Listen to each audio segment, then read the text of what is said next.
to my new series of quick metal mixing tips, where we're going to be having a look at some fairly industry standard tricks you can try when you just need to add that little something to a bit of your mix, or to help something stand out, or just some things you can try to do things a bit differently and hopefully get you the results you need. Episode 1, we're going to be covering adding some low end or sub to your kick and filling it out a bit. We're going to look at 2 different ways of doing this. There'll be a sidechain tutorial and also how to trigger samples in a very easy way in Cubase 5. Now, I've not covered sidechaining before in any of my videos. You may have heard it mentioned in the interview with the Pro Tools expert where I was talking with Neil Hester, and he mentioned using it as a way to do what's called ducking the bass, where you can make the bass guitar reduce in volume slightly every time the kick plays to help them gel together a bit more. This is a very useful technique to learn. It's not used very much in metal. It's used a lot in pop and dance music and maybe a bit of rock. With metal, it's not quite so easy to use because everything tends to be at full whack most of the time. Where it is useful is when you do want to control something. Sidechaining is always an option. Now, if you've not come across sidechaining before, the whole process means you're using one input, such as a kick drum or a steady beat kick or snare, or you can even use an instrument, but kick is usually the common one because it's the beat of the song.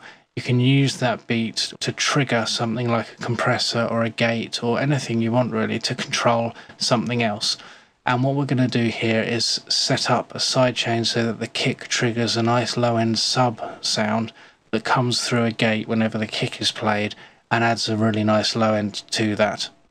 Okay, so to set up a sidechains in Cubase, as far as I know, will only work with an auxiliary or FX channel, as they're called in Cubase, to complicate matters. So first thing you need to do is set up an auxiliary track. This can be achieved easily by right-clicking in your track list, and in the list of available tracks there will be FX channel track. This is an auxiliary track, so click on there, and I've got one set up down here. And first of all, we're going to set up what we need on this auxiliary track. So I'll bring this track up, and first thing to choose is a test tone generator. This is the one that comes stock with Cubase. I'm pretty sure every DAW will come with one of these. And I want to turn it off straight away because it will make a horrible noise. This gives you a very pure sine, square, sawtooth or triangular wave. And you can make different types of noises as well. We're just interested in the nice pure sine wave sound here. You want to set it to somewhere between about 50 and 80 Hertz, depending on what your kick drum sound is like and your preference for what you're after. My favourite for what I like to do is 55. Now, if I turn that on briefly, you'll see that's a really nice low chest rattling bass sound. What we're then going to do is set up a sidechain on a gate so that that nice deep sound only comes through as a pulse when the kick drum is played. So I'll leave that off for now so that we don't have the constant sound playing while we're working. The next thing we need to set up is a gate, and I'm going to use the Cubase stock one to show you how this works on there in case you don't have any other gates, but you can use any gate for this. Once you've inserted something such as a gate onto an auxiliary track, you should find up here you get a little activate sidechain button come up. We want to click that. That now activates the sidechain so that something else can control the gate.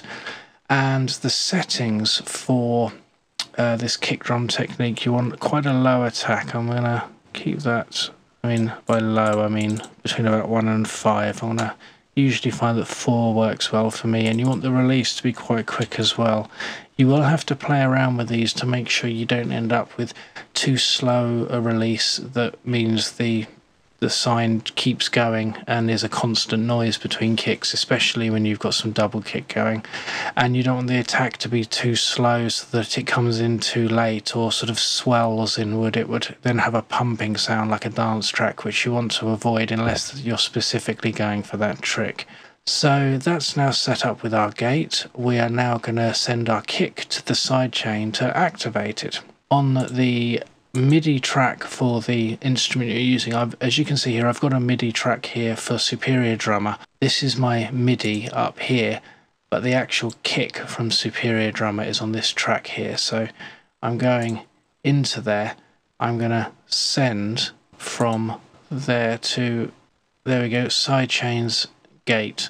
This is available in your sends list for the instrument you're working with, in this case the kick. So I'm going to send that, I'm going to turn it on, and I'm going to send as much as I can. I'll put that to 0 so it's just sending the full signal.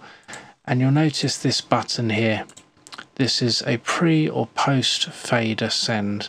Now I want to send it pre-fader. If you send it post fader and I automate the kick volume at any time during the song, it will affect the send volume going through here. If I leave it on pre-fader, it will just send this full volume through all the time, regardless of what volume the actual kick is playing at. So that's now done. This has now sent this to the gate.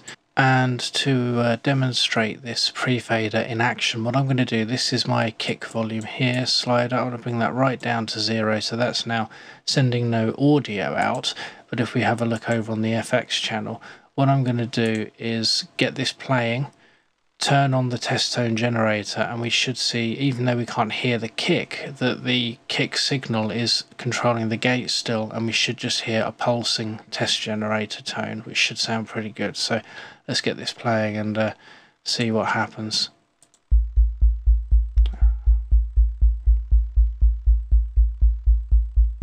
There you can see that over here on the inputs that it was coming through nicely there. You can then just mix this in with the kick. What I'll do is bring my kick volume back up to where it was on just 0 dB there. So when I play this now, we should have the kick and the sub playing together. What I really want to do though is reduce the volume of that sub a bit, because we don't want it to really be dominant. It's meant to just add a little bit of low ends there. Really nice, helps to fill it out. So that's your sidechain tutorial, a really good trick to use. It's actually fairly common, not so much in metal. People do use it in metal, but it's a good option there for you. So the next one to use, which is very common in metal, is adding sample triggering to some of your drums. Again, we're going to use the kick as an example, and this technique is very simple. Show you how to, if you've got a really nice sampled kick, there are plenty of free ones out there from people like Andy Sneap and Stephen Slate and stuff. If you manage to get hold of one of them, I can show you a really good way here to trigger that sound so that it plays at the same time as your kick. Now, a lot of people seem put off from triggering samples because they think they might be complicated, or that they might have to buy software to enable them to do it. But Cubase 5 and above certainly come with a very easy way of triggering any samples that you do have. So down here I have a lovely kick sample I've got. Yeah, that's a great one. That is free online actually, and it's one that Andy Sneap has given out, so well worth getting your hands on if you can. I believe it's been used on many of his records. So what I want to do is trigger that kick so that it plays with my MIDI kick, again adding some really nice body to it because that's a lovely sample.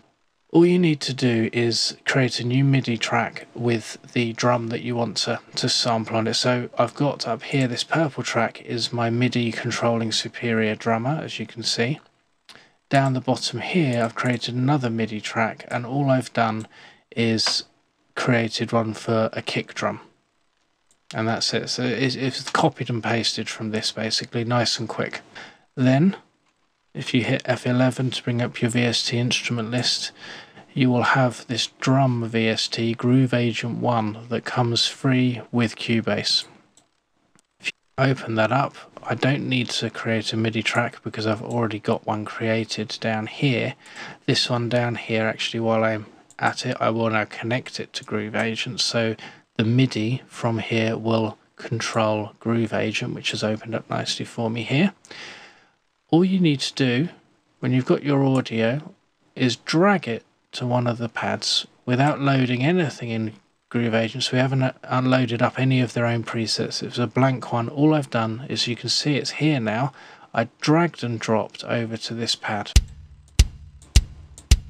and that now comes through brilliantly. That sample is being played by that pad. Really nice and straightforward. And as you can see in the top corner here, C2, that is the MIDI note that corresponds to it. So back on my MIDI track, I double click. As you can see, my kick drum here is on C2, and if I play here, that now plays the kick. And again, I can now mix that in with my original. I get them both playing together.